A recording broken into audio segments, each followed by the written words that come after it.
Every one of us in this room is really familiar with the path to ulceration.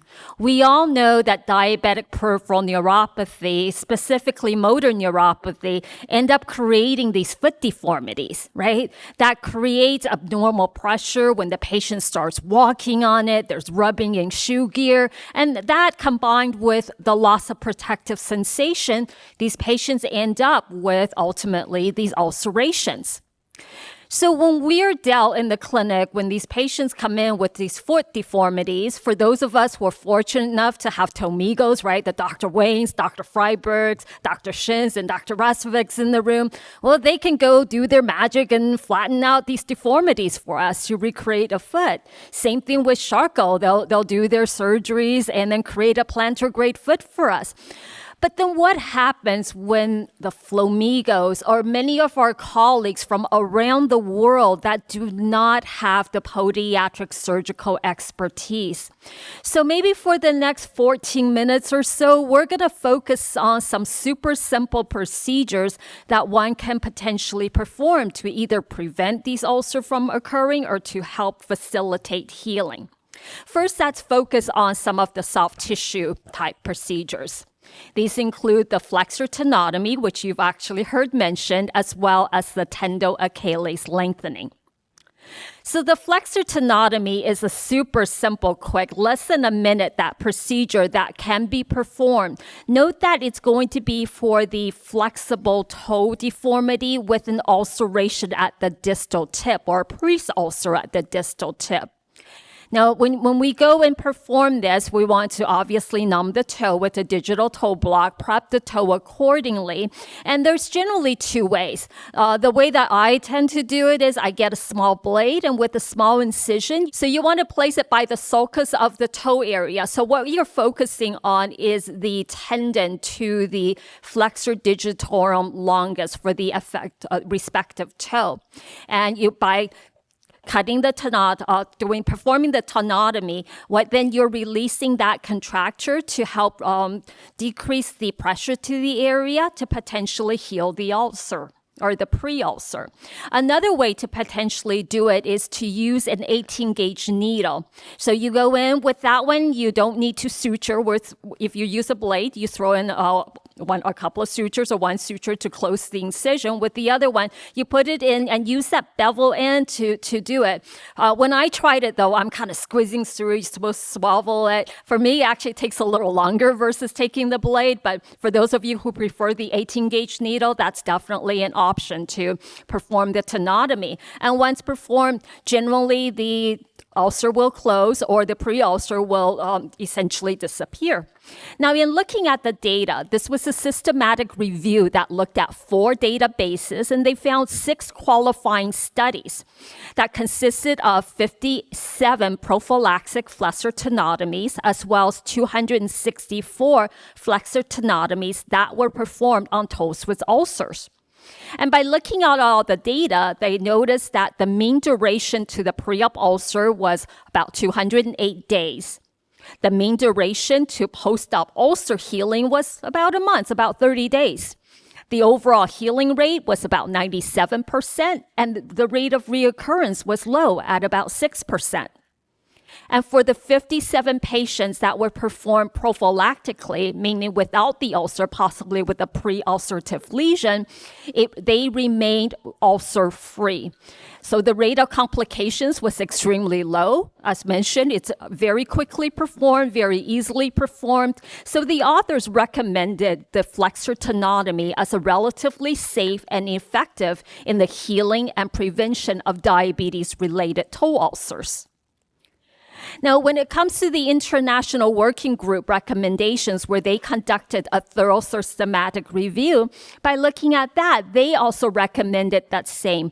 For flexible toe deformities, the flexor tenotomy can be performed to either prevent the ulcer from forming or to facilitate the healing of ulcers. Next, let's talk about the Achilles tendon.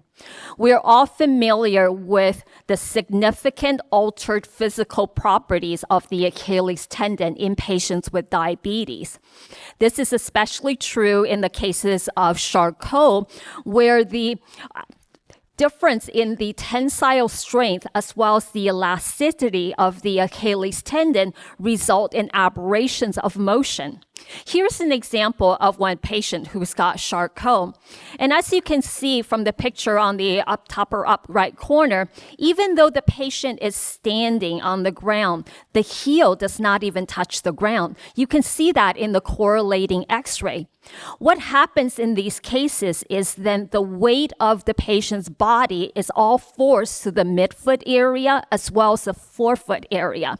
And as you can see from the photos, essentially the skin underneath that midfoot area, because of the breakdown, all the forces going there, it really had no chance. It's a miracle the ulcer did not happen any earlier than what it already did. And in looking at the peak plantar pressure, right, if we look at the very top here, we can see that in patients with Charcot who has the equinus from the Achilles tendon contracture, their peak plantar pressure is the highest at about 100 newtons per centimeter squared. However, what I want you to do is focus really on the next one, which is at a close second, a patient with neuropathy plus an ulcer. You can see there that the patient's peak plantar pressure is a little over 90 newtons per centimeter squared. Compared to the next one down, it's about 33% higher than the patient who has neuropathy but no ulcer. And ultimately, if you compare it to the very lowest, for a patient who has no neuropathy, you got 50% more pressure in the forefoot area. So indeed, by conducting the tendo-Achilles lengthening, it has been found to reduce plantar forefoot pressure by about 27%. You know, if you look at the data, essentially by performing the tendo-Achilles lengthening, we are then converting someone's foot with that ulcer to somebody who has neuropathy but no ulceration. So the percutaneous tendo-Achilles lengthening takes really just a few minutes to do. And what we want to do is, it's best performed, especially if you are new to this, is have the patient in a prone position, so you're looking at the back of the heel. And first, you want to use palpation to, let me see if I can get the highlight. You want to use palpation to really seek out the bulk or where the Achilles tendon is, so you can draw out the line. Next thing you want to do is identify where the insertion of the Achilles tendon is. And next, you want to go about 2 fingers breadth on the medial side and draw your level, 2 fingers breadth on the lateral side and draw your level, and then 2 fingers breadth up on the medial side. So by doing this medial, lateral, medial, you're making cuts on the respective halves of the Achilles tendon. Now, once you have done that, you want to slowly dorsiflex the foot. Now, you'll notice why you may be thinking, well, why do I start out medial, lateral, medial? It's because the sural nerve tends to lay on the lateral aspect. So you want to go medial, lateral, medial to minimize any potential damage to the sural nerve. The other thing to remember is after you perform, you want to slowly do the dorsiflexion and close the incision, obviously. But the key to doing this is really to either place the patient in a cast or in one of the cast walkers that we've shown. If you just let the patient go and let the patient walk on it, all your hard work patient's tendon is going to heal in that contracted position again. You have to make sure that they are placed in a dorsiflex position. And again, in looking at the recommendation from the International Working Group, they recommended for the patients who's got a plantar forefoot metatarsal head ulcer in that area, if by placing them in an offloading device and they're not healing, the International Working Group, based on the evidence, recommend using tendo-Achilles lengthening plus an offloading device to help facilitate healing in these patients. Now, I do need to mention that tendo-Achilles lengthening does have potential complications. In a systematic review that looked at 9 studies and over 490 TALs that were performed, the overall complication rate was noted to be about 28%, with 8% transfer heel ulcerations. And when you performing this, a too aggressive eye dissection, too quickly and aggressive dorsiflexion of the ankle can potentially result in calcaneal gait for the patient, an increase in heel ulceration from 0 to 13%. The other thing, which is why we tend to do the lateral-medial approach, is to prevent seroneuritis, which can be another potential complication.